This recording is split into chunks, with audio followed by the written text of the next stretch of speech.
কিন্তু ওরা তো নাটক করতে চায়। জহর আমানত ওরা বললো চাই বুঝি।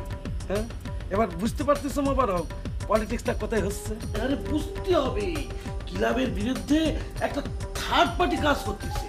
আচ্ছা, আপনাদের ক্লাবের এত সুনাম, এত বড় করে অনুষ্ঠান করতে চাইলেন, অথচ এর মধ্যে মারামারি ঢুকে পড়লো কি করে? সেটাই তো দুঃখের কথা। কি বলবো স্যার, কিছু মানুষ আছে দেখবেন অন্যের ভালোটা কিছুতেই সহ্য করতে পারে না, একটা না একটা কিছু প্যাঁচ বাতাই দিয়ে অঞ্চলের মধ্যে নিজেরই সেরা প্রমাণ করতেছে।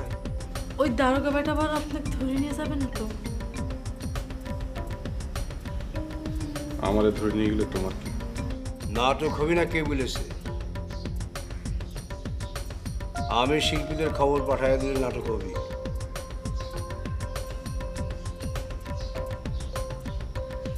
মোবারক, তোমার প্রেসিডেন্ট সেক্রেটারি কথাটা বলে দিন।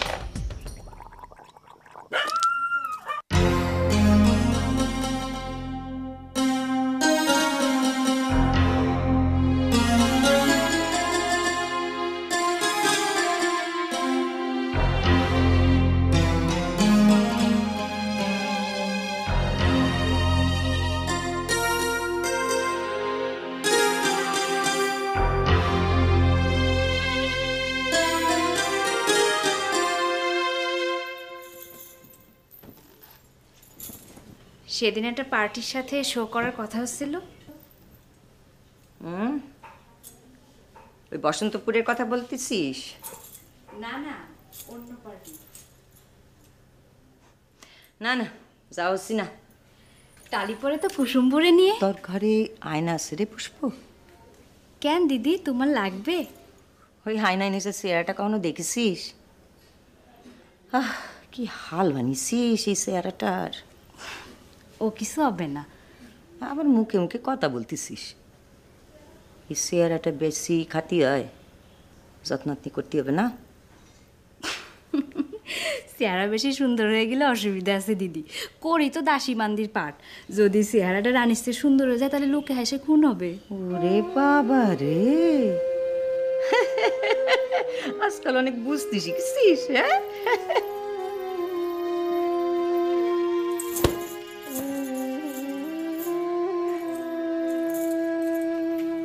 আমার কটা পুরান শাড়ি তোকে দিব, এখন থেকে ওগুলোই পরবি। আমার আর কদিন বাকি আছে, এখন থেকে তো তোরেই সব পাঠ করতে হবে।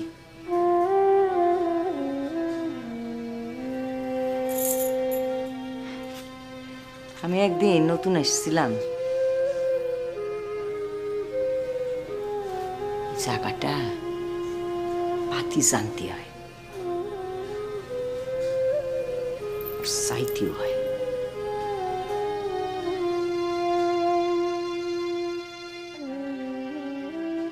তার মানে আমারও সারা জীবন এই জায়গা থাকতে হবে? কিন্তু আমার যে আর একটা দিন ওই জায়গা থাকতে মন চায় না দিদি। পুষ্প, এসো।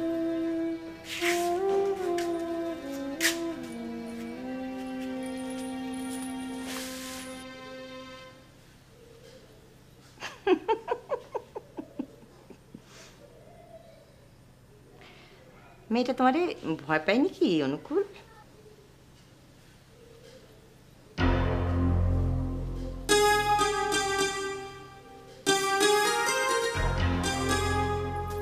কি এটা? বসন্তপুরের জমিদার চিঠি পাঠিয়েছে, তোমার জন্য একটা আছে।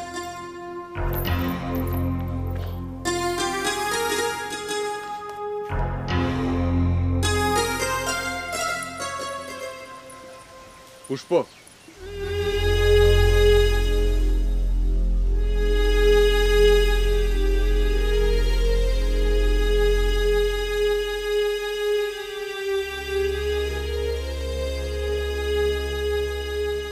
আপনি এখন পর্যন্ত এই বাড়িতে আছেন? কি করছেন? কোন জায়গায় যাব? বাদতে জহর, বেশি কথা কয়ে লাভ নেই, আবার নতুন করে ঝামেলা বাঁধবে না। কি ফিস ফিস করতেছেন? না করছিলাম, ওই দিন না আপনি গলায় ফাঁস দিতে চাইছিলেন। তো না মানে আমরা ওই অনুকূল বাবুর কাছে আসিছি আরেকটা চিঠি নিয়ে। তা উনি আমাকে বসতি করে বাড়ির ভেতর গেলেন। আর্টিস্ট ভাড়া করতে আসিছেন বুঝি?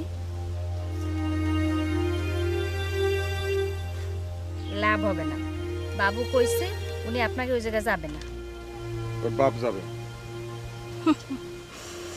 তোমার মেলা সাহস। কেন?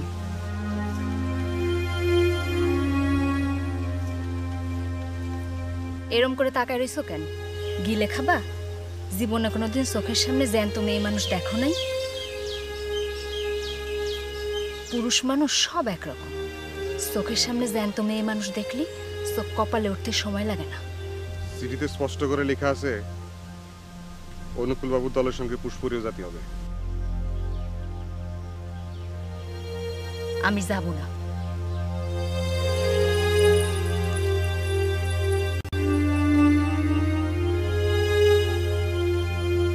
কি সমস্যা?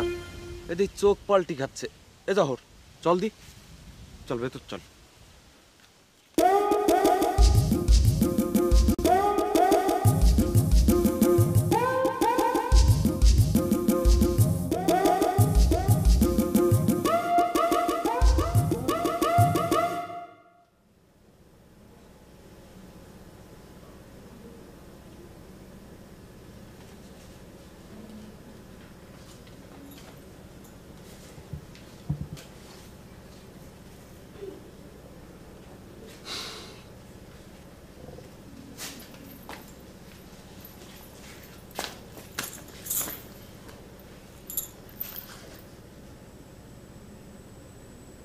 আমন করি কি দেখতেছ?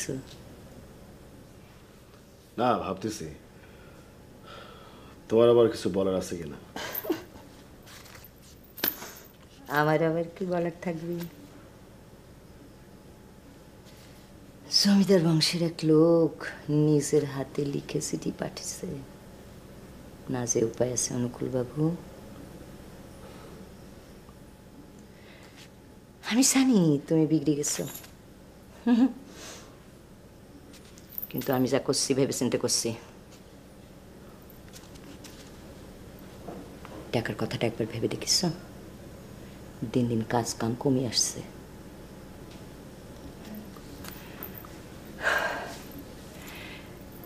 এতগুলা মানুষ আমাদের দিকে সেই আছে।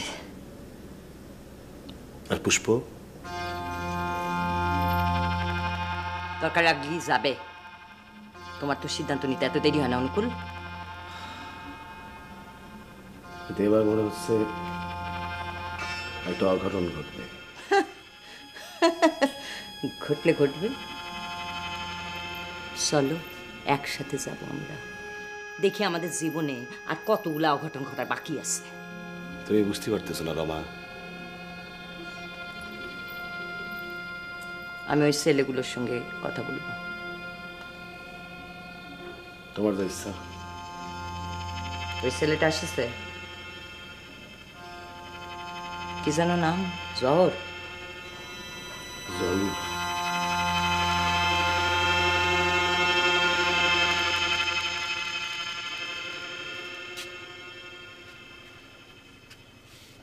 এরা দাদা কি করতেছিস? তোমার অপেক্ষাতে আছি গো দাদা। পার্টি বুঝি পুষ্পকে নিতে আবার ফিরে এসেছে, দেখে তো তাই মনে হলো। দেখে কি দেখেছিস তুই? বাইরে নিজেই যাও না, দেখে আসো না। পুষ্পর কি রং ঢং! পার্টি আর পুষ্প তো বেশ জুড়েছে। কত হাসি, কত কান্না, কত সং, কত রং, সব অভিনয় গো দাদা, সব অভিনয়। আমি তো একেবারে নিজের চোখে দেখে আসলাম।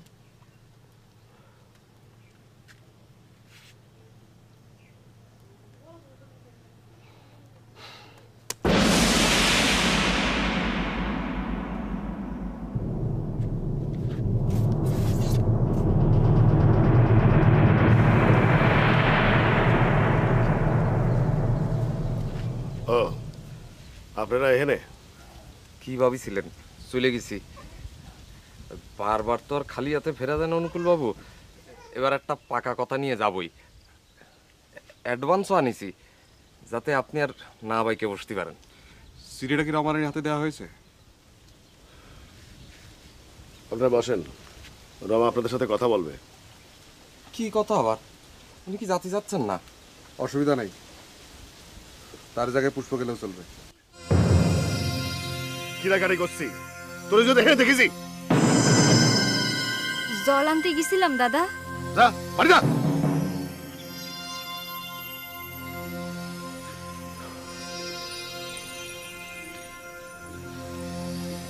আপনারা ভিতরে এসে বসেন।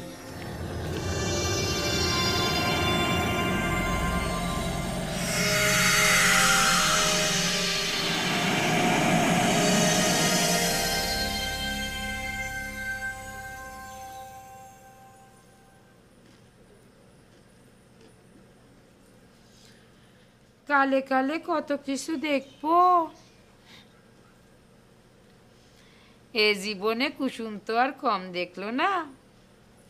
কত নটি, কত পার্টির গায়ে ঝুলে পড়েছে। আহারে স্বপন, নটিরে পাটরানি করবে বাপুরা। ভুলে যেও না, প্লে শেষ তো মুখের রঙও মুছে ফেলতে হবে। কথা বলুন কি তুমি আমারে বলতেছো দিদি? ও মা, তোরে বলতে যাব কেন? তুই কি এমন কিছু করেছিস নাকি যে গায়ে খুব লাগতেছে? আমার সাথে অভিনয় করতে যাও না। অভিনয় আমি করতেছি নাকি তুমি করতেছ? ওই পার্টির সঙ্গে তা তো দেখতেই পাচ্ছি। সি বুবু, মিথ্যে কথা বলতে তোমার মুখে একটু আটকায় না বুঝি? এই মেয়ে, আমার সঙ্গে আজে বাজে কথা একদম বলবে না। ড্যাং ড্যাং করে যে পার্টির সামনে কেন ঘুরতিস? আমরা বুঝি না বুঝি। আমি ওকে সামনে দিয়ে ঘুরতেছি। বলা সাজার চেষ্টা করো না। প্রথম দিনেই পার্টির সঙ্গে চোখে চোখে এমন ইশারা করলি। আরে সরে যাচ্ছ কেন? ওই সত্য কথা কানে খুব লাগিছে বুঝি। এ কুসুম এ জীবনে কত মেয়েকে চোখের সামনে পৌঁছতি দেখলো।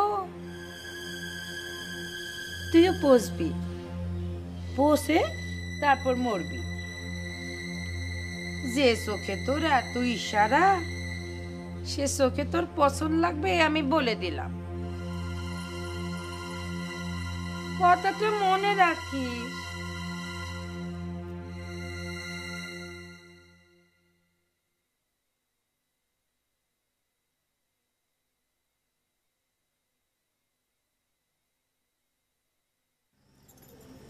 নমস্কার।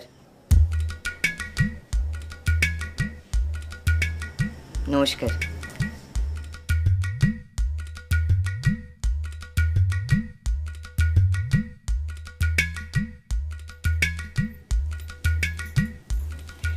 বসন্তপুর থেকে আপনারা দুজন এসেছেন বুঝি? জি। আপনাদের অনেকক্ষণ বসায় রেখেছি, ক্ষমা করবেন, ক্ষমা করবেন। অনুকূল বাবুর মুখে আপনাদের কথা অনেক শুনেছি। ওই ওনারা ময়ূর বাহন নামে একটা নাটক করতে চায়।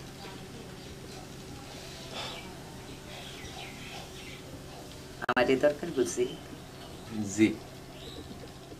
যাব, অসুবিধা কি? যাব।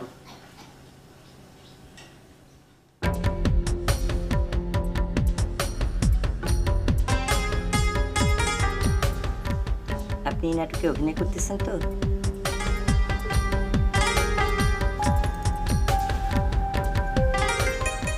হিরোর পাঠ বুঝি?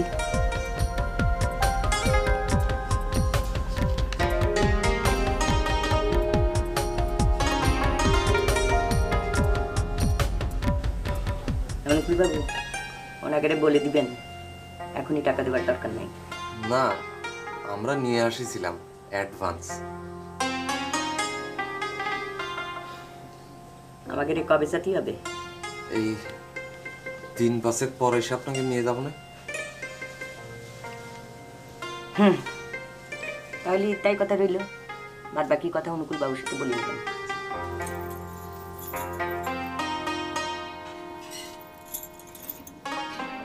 হ্যাঁ, একটা কথা, পুষ্প কিন্তু আমাদের সাথে যাবি। কষ্ট করে কথাটা চৌধুরী সাহেব বলে দিবেন।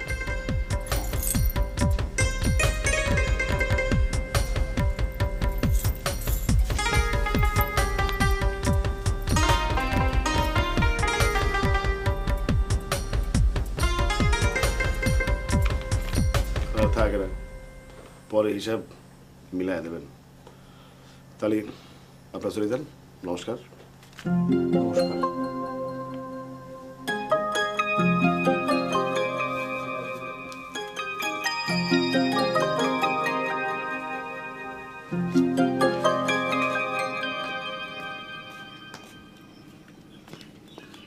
কি গো,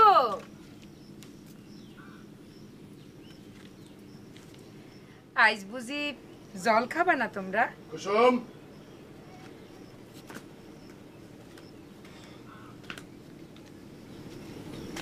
যা ভেতরে যা।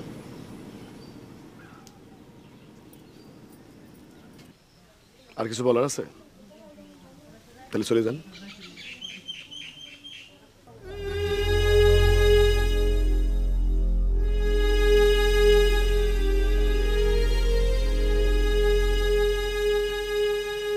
এবার কিন্তু বেশি হয়ে যাচ্ছে বাবু।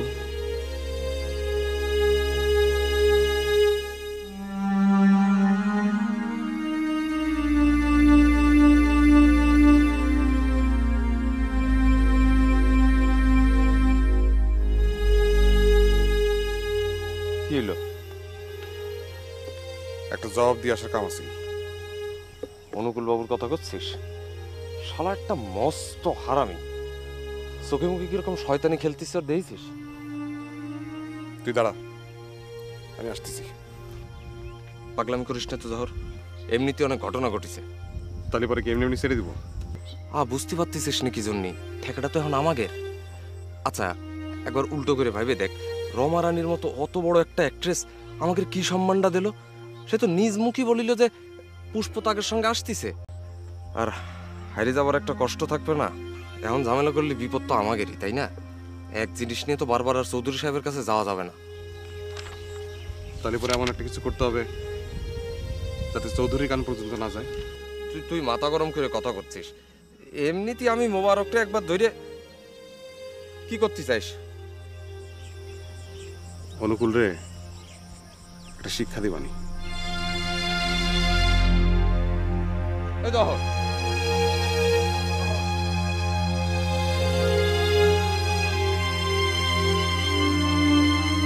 তুমি ব্যথা দিলে ব্যথা নাহি পাই, তুমি দুঃখ পেলে দুঃখ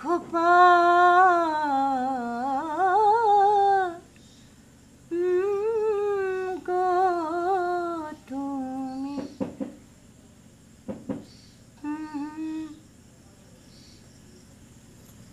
ভেতরে এসো, দরজা খোলাই আছে অনুকূল।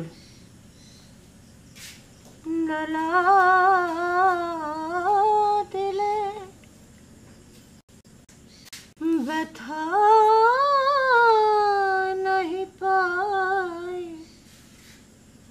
ব্যথা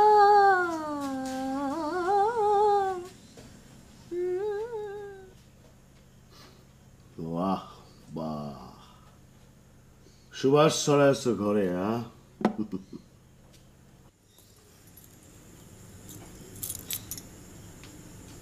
সুগন্ধি মোম, পুরি গেলি গন্ধ ছড়ায়।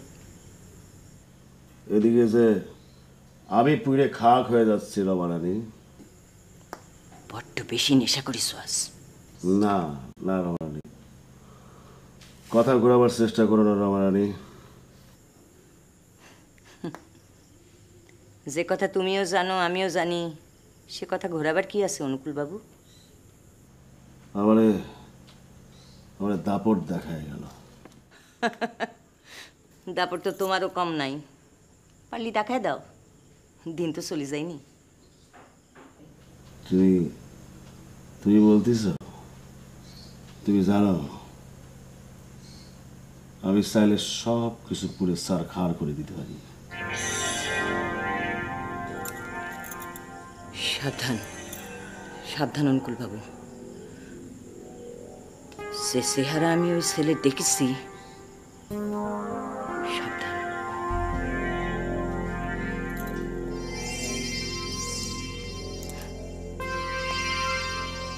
অনেকদিন পর দেখলাম তোমারে কেউ হারায় গেল, তাও আবার একটা বাচ্চা ছেলে। বাবু,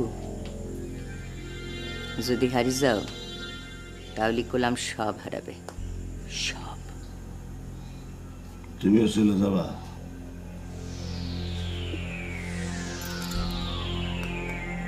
কখনো দেখিস রমা তার সাথে থাকিছে যে হারিয়ে যায়? স্বার্থপর।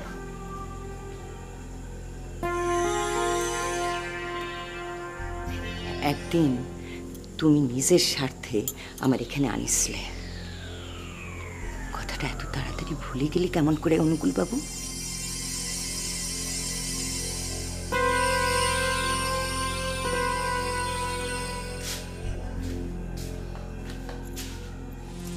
শুধু আমি আনিছিলাম, তুমি আসতে চাওনি রমা রানী। তোমরা ভুলে যাও কেন? এই অনুকূল দাস ভয়ঙ্কর হলি দানবের বেশি ভয়ঙ্কর হতে পারে।